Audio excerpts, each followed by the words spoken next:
All right, Mo and Jocko, welcome to the WealthTech podcast. I am happy to have you on the show. Today, we're talking about really kind of an interesting product I think you guys have. It's really kind of category defining, obviously, an important component within the family office services component. And I think a lot of firms struggle with the problem that you guys solve, but we'll be talking about property management, estate management, family office services, and trends within the industry. Would you guys mind kind of giving a brief introduction of yourself and Nines Living? For sure, yeah. Thank you, Mark. Very happy to be on the podcast. Listen to some great episodes already. Thank you. So my name is Jacco de Bruin, originally from Amsterdam, the Netherlands, and yeah, been in the States for about 16 years and always worked on software. Thanks again, Mark, for having us on. It's been great meeting you and really exciting to be on your show. I know we're going to get into it a little more detail later, but my name is Mohammed Elzamor. I used to be a personal trainer prior to starting Nines with Yako. I'm born and raised in New York City. I'm originally from Queens. But it was a very interesting switch from the world that I used to be in, where I was selling fitness versus selling software. But it was the same audience. I used to train those billionaires and royal families and Victoria's Secret models and celebrities. So it's a different product, but it's the same clientele at the end of the day. So excited to talk more. So why don't we just jump right into that? Tell me about the founder's journey. It's been almost 6 years for you guys since you started a product. What was the original kind of impetus to say, "Hey, there's a problem here that we can solve that nobody else is solving," and kind of looking back over the past 6 years, what have you learned? Certainly, I think we can take turns at that, Yako. I would say with the problem we're solving now. And we can dive into that because that problem is pretty much five or six different pain points that Yeah. families are So facing. let's before we get into that, who's Nine's ideal client profile? What's your ICP, and then what's the value prop there? Unique value proposition. Sure. So the problem we solve for now it was not the same problem we were solving for on day one. We've pivoted a couple of times when we realize where the real opportunity lies and where the real need is. The families that we work with typically are wealthy families that have multiple homes and generally speaking have staff at their primary residence at the very least. These people are essentially running businesses out of their homes. And they may not look at it that way, but when you have employees that are, working in your living room and in your property, you are managing people, and that is an entire other world. And sometimes it's not what the clients were signing up for when they went and bought that dream house and then realized they needed someone to manage that property. So the more complexity, the more moving pieces, the more stuff they tend to own, the more properties they have, the more of a need for a centralized system. So those are the families that we are generally speaking with for the most part. Yeah, we call Go that ahead, Jocko. we kind of coined the term the wealth spiral. So really this idea of, especially with new wealth, which we've seen a lot of, is like, hey, you buy a new property and you think that's it, like that's the dream life I was looking for. But then you realize there's a lot to take care of. So whether you then manage vendors or you hire a person, that's a whole new kind of job you have to do. And at some point it gets so complex that you then hire people to do that for you, which then that alleviates you for a little bit, but then you have to manage that person. So in the end, what Nines provides is a software platform to help you manage these homes, the people, and the projects happening in these homes. So Again, we'll get into kind of the story, but like from my background in software is that I've seen kind of software being developed for every possible industry. Like you have barbershops and pizzerias who now have their own kind of custom tailored software. And as we kind of got into this space, like we realized, like even the billionaires, they have binders or spreadsheets, and it's a problem. So why not having software for themselves? So that's really where. it's institutional knowledge is spread all over the place, right? It's in a binder, it's in a, like you said, a WhatsApp text string. Yeah. Um, or it's in one person's head and that person leaves and then you're kind of stuck, right? Totally. Yeah. Usually a combination of all the above and more. So tell me about the founder's journey. Tell me about what you originally set out to solve, your pivots and kind of how you landed where you're at. I think unlike some other founder stories where there's a clear need, a clear problem, and then they set out to find that solution, we were trying to find the problem in the beginning. What is the real problem we can solve for that others have not solved for? I guess just keeping a long story short, prior to this, I mentioned I was a personal trainer. I was training really powerful individuals who have a lot of generally speaking, a lot of pull, right? Whether it's in entertainment or politics or whatever it might be. But as a personal trainer, it's an interesting dynamic because you get to tell them what to do for an hour versus them telling They're 50,000 yours. They're in your employees, world, right? right? Yeah, it's a very interesting relationship. And then, the connection you have with those people becomes quite special. So I had a connection like that with one of my clients, many of my clients, but one in particular, Mark Laurie, who was one of the greatest human beings I've ever met. Luckily for me, he hired me as a personal trainer to get him ready for the 40-yard dash at the NFL Combine, which is fun and different. And it's not what I would normally get asked to do as a personal trainer. And so we ended up training for the 40-yard dash because he had run it the year before for charity. The the Rich Eisen thing he does every year, raise 100 grand for St. Jude's, all for a good cause. Said I'm going to come back next year faster and we're going to raise more money. So something exciting to plan for and work towards. After about a few months of training, we decided how can we make it bigger? How can we raise more money? So we decided to challenge Jerry Rice to a 40-yard dash off. The loser had to donate $250,000 to St. Jude's. So awesome so far. Feeling a lot of pressure as a personal trainer, of Oh, course. Can't lose that race. Michael Rubin was ponying up the money on behalf of Jerry Rice. So he's, the owner of Fanatics. We ended up beating Jerry Rice, and so that was helpful, right? I think that helped my relationship with Mark Laurie as well. I'm very happy that it didn't lose that race, so that could have been a very yeah, different story for us. But a couple weeks after that race, COVID hit, and that changed the world, right? right. And I was essentially training Mark Laurie via Zoom. We were, on a Zoom call, and he ends up, again, a long story short, for the sake of time here, he introduces me to Yako and says, there's a bigger problem to solve here. You guys figure out what that problem is and how to solve it. See if you guys get along, do a FaceTime, and then, make a decision. Do you want to move forward and start a new company together, or do you want to just keep doing what you guys are doing now? So I'll let So Yako. Yaka, you were looking at this problem as well? So initially, how we started was the idea of Nines providing trusted, service professionals to your home. Initially, it was like, hey, are people immune for COVID? Like those are the best employees to have. I mean, that didn't go anywhere. There was never a scientific proof for that. But later, of course, where they did they have the shots at least? So that was the whole discussion, right? Early on in COVID. So More like a staffing type of organization? yeah, so it was really staffing, and so we were working with 25 families, like 35 household staff, and they were on our payroll. So that was a special sauce we had where we would find people, we would train them. We had our own chief of staff who would manage them, and then they would be on our payroll. So the families loved it because they didn't have to worry about anything. The staff loved it too because they could kind of use us as a buffer for any venting or questions or. But the big thing we realized that staff always needs to know what to do. And a lot of times families, they just think like, oh, let me hire a housekeeper or like a house manager. They've done it before, so just do it. But it always goes wrong because the whole premise of private service professionals is that they do what you want them to do. So that lack of information and communication is where things go wrong. We can talk about best practices in general as well.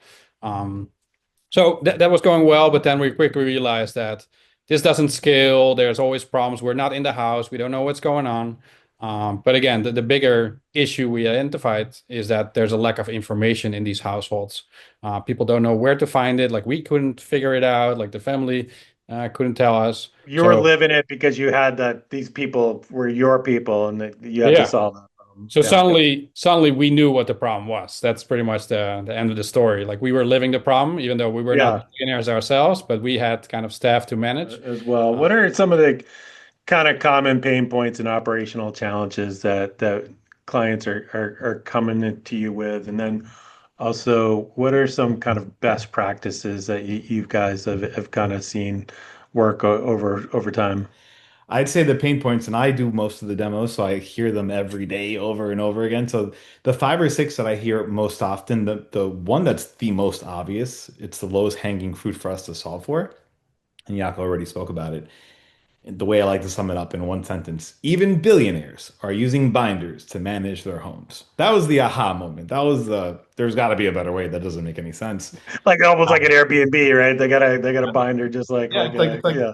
these are the richest people on planet Earth, and sometimes they're more disorganized than, for lack of a better term, an average person.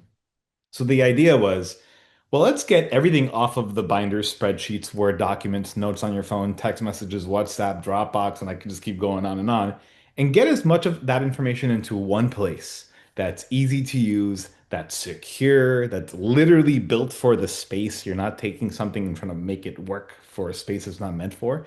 This is industry specific. So the most obvious pain point is they're disorganized. There's information everywhere.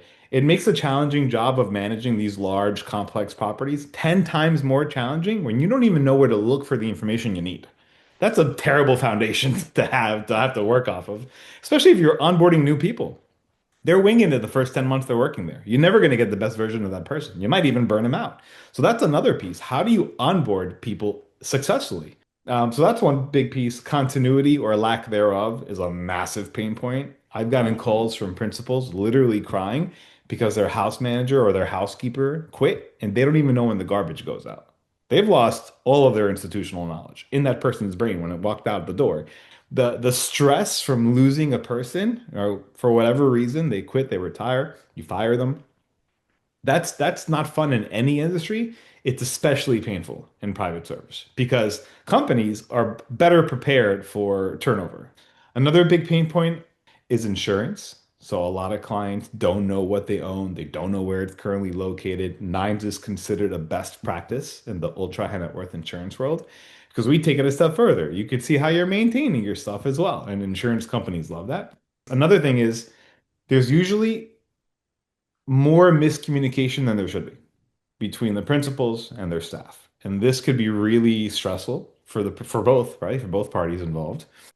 Generally speaking, principals don't really want to talk to their staff more than they have to.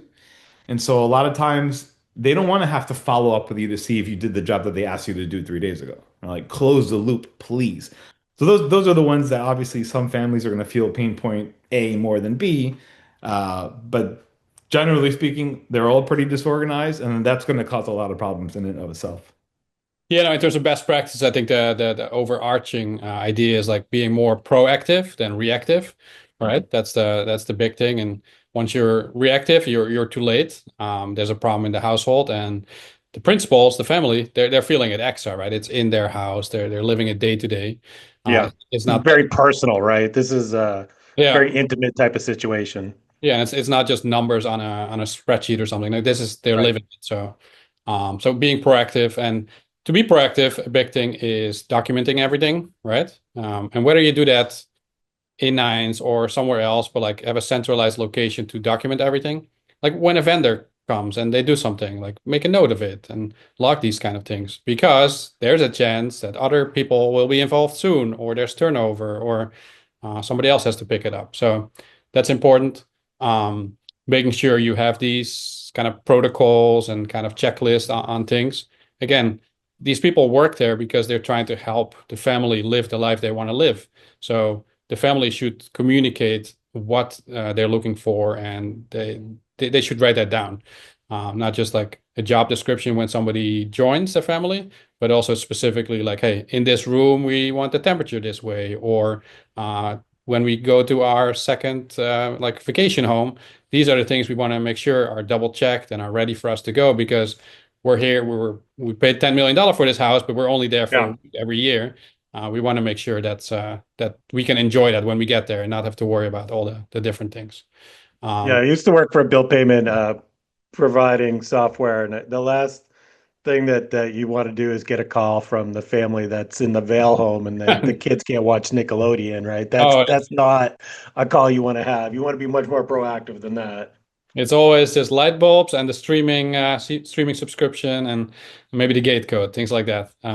That's important. So yeah, just and I think the other part that Mo was referring to is like when you have staff, right? Really having the task management piece. So really having accountability and transparency that everybody knows what's going on, and that you also can find out where things stand. So that's key. So without naming names, do you guys have any horror stories? I'll give an example of something that could have turned into a horror story. I guess relatively speaking, right? It's not really horrible, but there's a really big guy, or he's the founder of a huge tech company, and sometimes principals don't even know that they have nines. They just know that their houses run the way they want them to run, and whatever it needs to be done, do it to make sure that's the outcome. But this one principal had an elevator in their home, and they had a very famous person get stuck in said elevator. And it was 2 o'clock in the morning. The only person that knows how to magically get the elevator to work again is the estate manager. They're home sleeping. So instead of calling this person and maybe them not picking up because their phone's on airplane mode, perhaps, they went to the elevator page in their Nines account and they're like, oh, if you push this button and finagle this and slide this, it starts to work again. And something as simple as that, you're getting your guest out of the elevator. That could have been really bad. Right? It could have been the firefighters doing it for you. So, that kept a night from being ruined. And that's an example like, wow, that's why I love nines, or that's why it's good that I'm organized and I have information where it belongs and it's not just floating in someone's head. So that could have been really bad. Another example is, where is the water main shut off? Do your people know that? Right? Do they know how to use it? Because seconds versus hours could cost you millions of dollars, right? If that's what needs to be done immediately. So like those are obvious use cases for having, fire extinguishers. Where's the closest one? How do I use it? Is there a video that shows me? Like that should be in a really obvious place that should take you seconds to find. And in most cases, that's not the situation, right? You got to put on your detective cap and start looking in 8 different places and hope that you're on the right track. Versus in nines, it's really obvious where the information lives. I had family office security expert Tony Gibley on the podcast. He mentioned one of the biggest security risks that families and family offices face is from the AV equipment within these secondary homes that they never get updated. So that's another area where if you had is the latest firmware updated, what is the latest maintenance on that? Could save folks a lot of trouble because that tends to be a big vulnerability point for these families. Good point. We love Tony, by the way. We had him on the podcast too, so I'm glad that He's great. He's he's a he's big mutual into the friend. tea. Like I heard he's moving to Europe. Oh, Um, as a whole separate life in terms of being a tea expert. Let's talk about estate managers. I think there's a lot that family offices can learn from estate managers, and the fact that uh, estate managers are trying to provide like a five-star luxury hotel type of experience for their clients, which is obviously in line with the white glove service that family offices want to provide their clients. And I think it's when you're talking about family office services, these are the areas where we get into where these families really value these services. It's not the numbers and the tax returns and the accounting is something that's very intimate and very direct within their lives. But what can family offices learn from estate managers when it comes to managing these properties and managing these hard assets? Yeah, I think it is. Sorry, Mo. I would say like a big thing. So we have, as Mo mentioned, we have our own podcast as well, and it's really for estate managers and about estate managers.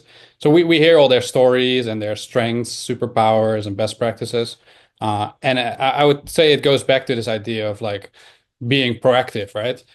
They remember these little details that can come up later that are important, but also that can be like providing delight. It's like, hey, I noticed like they really like this. Like, oh, I have to bring that back up. But otherwise, it's like the preventative nature of doing things, because they think ahead. They're very operational, but especially very proactive in that sense. Yeah, I think family offices need to really lean on their estate managers and work on building that relationship because the estate manager is they're the ones that they're like the heartbeat of the home, if that makes sense. Where if they're not, they're the maestro. If they're not managing the Yeah. people and bringing that up in the proper manner to the principals and alleviating any stress that's being felt on either side, like they have to carry a lot. Estate managers, house managers, PAs, chief of staff, director of residence, like whatever the title might be, the people who are really helping run the show, they are incredible people. The jobs that they have are very challenging. And when you really start to see it, you have to know so much about so many different things. And you're working in someone's home. That's a Yeah. different world entirely. That's a different level of skill that's required to be able to navigate, not feeling like you're intruding in someone's house and still managing it properly. Um, to your point, I would say obviously it's become more obvious to multifamily offices and others in the space, RIAs, that this is a big piece that no one's really thought about in the past. I mean, thankfully we figured this out a few years ago. We get leads from psychiatrists because they hear about these problems from their clients. And they're like, we don't want to deal with this. You deal with their household drama, we deal with their childhood trauma, which is a really great line I'll never forget. But it's right. It's not that their investments are going up 1 or 2%. They don't really care at the end of the day. It doesn't change their lives. But if they don't feel comfortable inside of their own homes, it doesn't matter how much they're worth. Right. That is priceless. That is something that more families than you think are experiencing to some degree. Worries. I've Yeah. noticed that. Sometimes, I mean, it's like more money, more problems, right? Yeah. It can be that type of a situation. Hiring best practices. I know you guys don't hire anymore, but you did, and obviously it's a key part of the ecosystem that you're part of. What are when families and family offices are hiring household staff? What are some best practices? Yeah, I think the biggest thing when you think about the household is like, and I guess that for any hire you make in companies too, really writing down the job description. Like, what do you expect? Obviously, it's both on both sides good to manage expectations, but it's also understanding what's necessary. Most of the time, again, in households, it's just a little different. We see that people just say like, "Oh, we need a housekeeper," and looking for a housekeeper or a house manager, and it's like they don't outline what that person actually has to do. And so it's within a few months, it's clear that there is miscommunication because of that, manager of expectations, and responsibility. So I would say that's the first step to really outline what the most important responsibility are.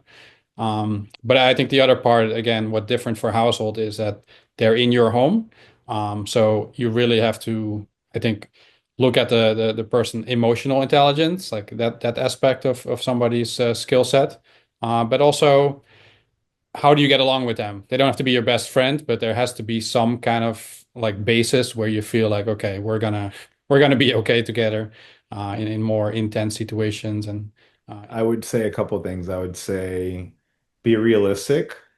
Sometimes families want to have a hybrid of like three different roles in one, and it's just not possible, right? Or a Yeah. housekeeper They cleaning up expect them our to be a house, chef and a state manager and fly which a we plane we type of do thing. see. Actually, we do see estate slash chef, estate manager slash chef hybrids, but they but can't watch the kids while they're making yeah, food. and cleaning up the playroom.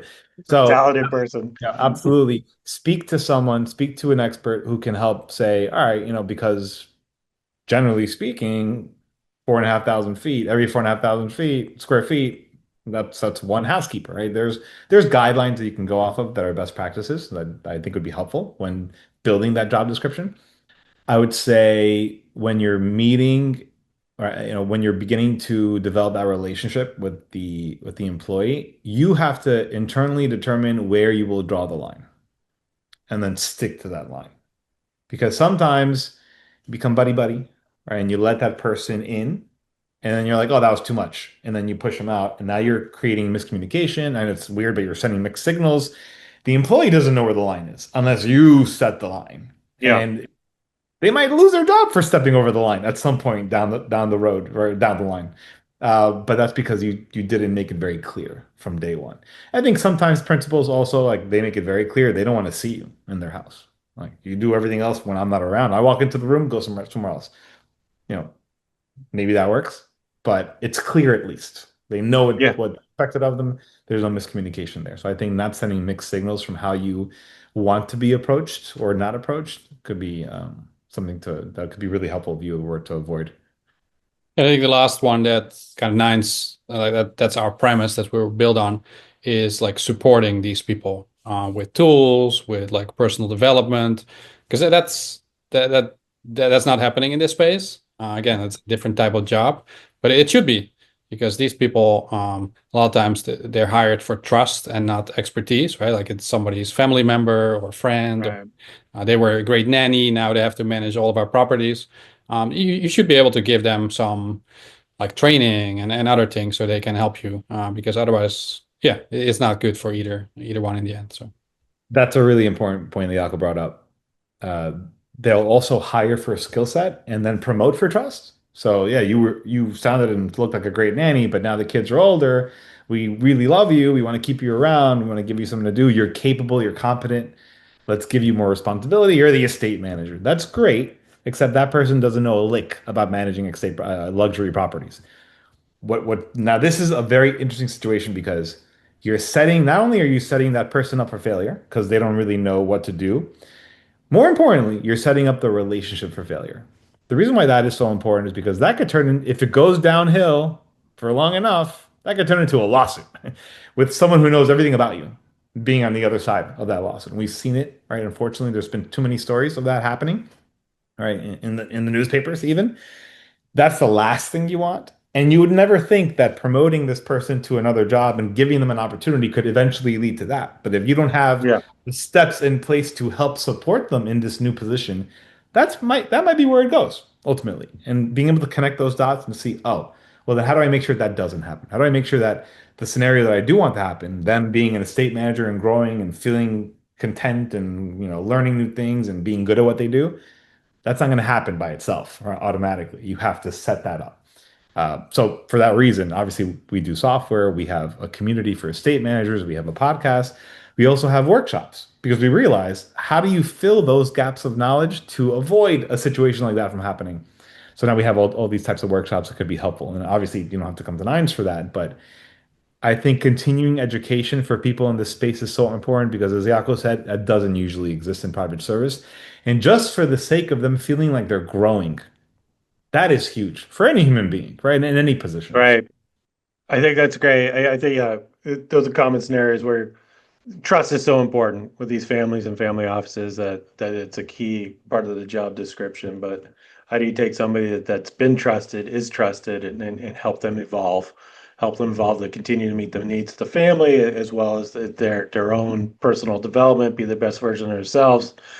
I love this fact that you guys have created your own community with Easemakers. Tell me about that organization. Why did you found it? Why is community so important?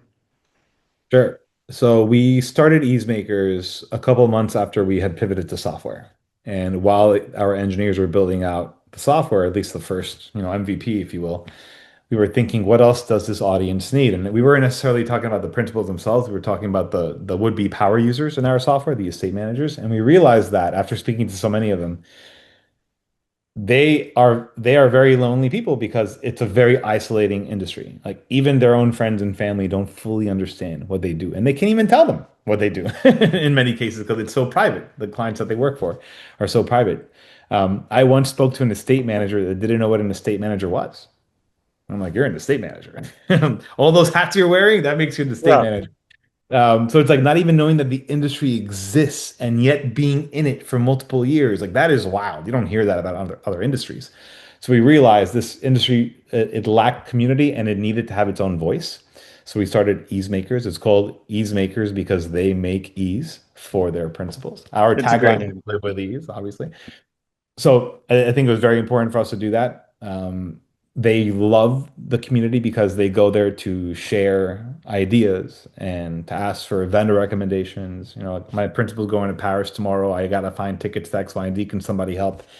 Within minutes, you're gonna get an answer. Right? It's an incredible community. It's so valuable and it's free. They don't have to use nines as long as they are that managerial tier in the household they're allowed in. No principals are allowed in, no vendors are allowed in. No recruiters are allowed in. So we really made it a safe space for those particular people in that community. This conversation has been great. I love to end the podcast on more of a personal note with three questions that have nothing to do with wealth tech, or in this case, estate management. Jocko, you own a soccer club. I don't get to talk to sports, owners too often. Tell Yeah. me about the club and why'd you start it? For sure, yeah. I would say, yeah, if we're talking about the personal side, like soccer has always been my passion. Wouldn't actually be here without soccer. So, like I said, originally from Amsterdam, then I moved to Italy to play soccer, and that's where I met my wife from New Jersey. So that's how I ended up here.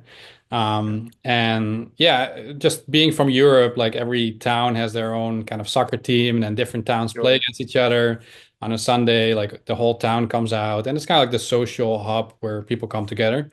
In the US, generally, like soccer is more around like youth sports and making money, really. That's what it comes down to as well. But a lot of competition on the youth side, but they don't really have something to aspire to become or grow towards in the soccer world, right? It's a big gap to becoming like the next Premier League player. And so we really started something for those reasons. One, community, like a place for people to go to your early 20-year-olds play together on a team for all the kids to watch and interact with. And that inspires them. So that's really where it came from. And so it's FC Managemnt. We play in like a nationwide league.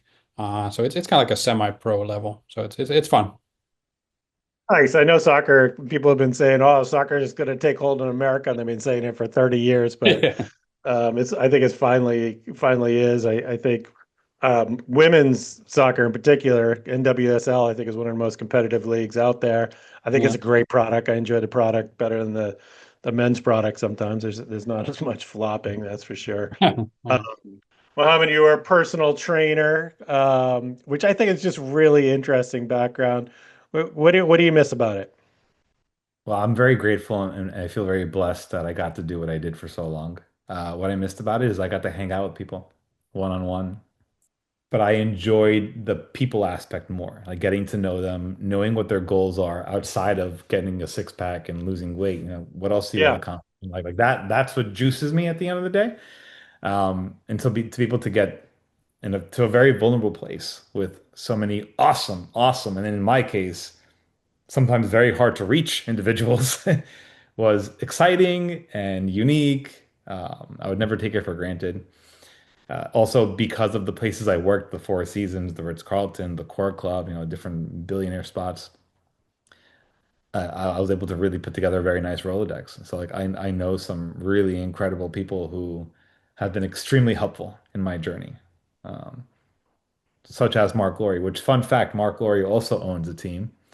So I'll throw this out to both of you guys in terms of career life advice that you go back 20 years. If you could talk to your younger self, what would you give? Yeah, it's a tough one because I mean I have kids now and you try to tell them something, but they really have to experience it, right? Yeah. So I think for me too, like if I think about all the steps, like these are just dots that connected to each other and brought me here. So almost wouldn't want to change anything, but I started in consulting and then a couple of years later get into software and then really Nines is the first time I founded something myself. I was always more like an early employee and so I had the startup experience, but not as a founder. I think the big thing that I think about these days is really like this saying, like you can just do anything, right? Like there's no conventional paths you have to follow, or like every company, everything you see outside is started by someone.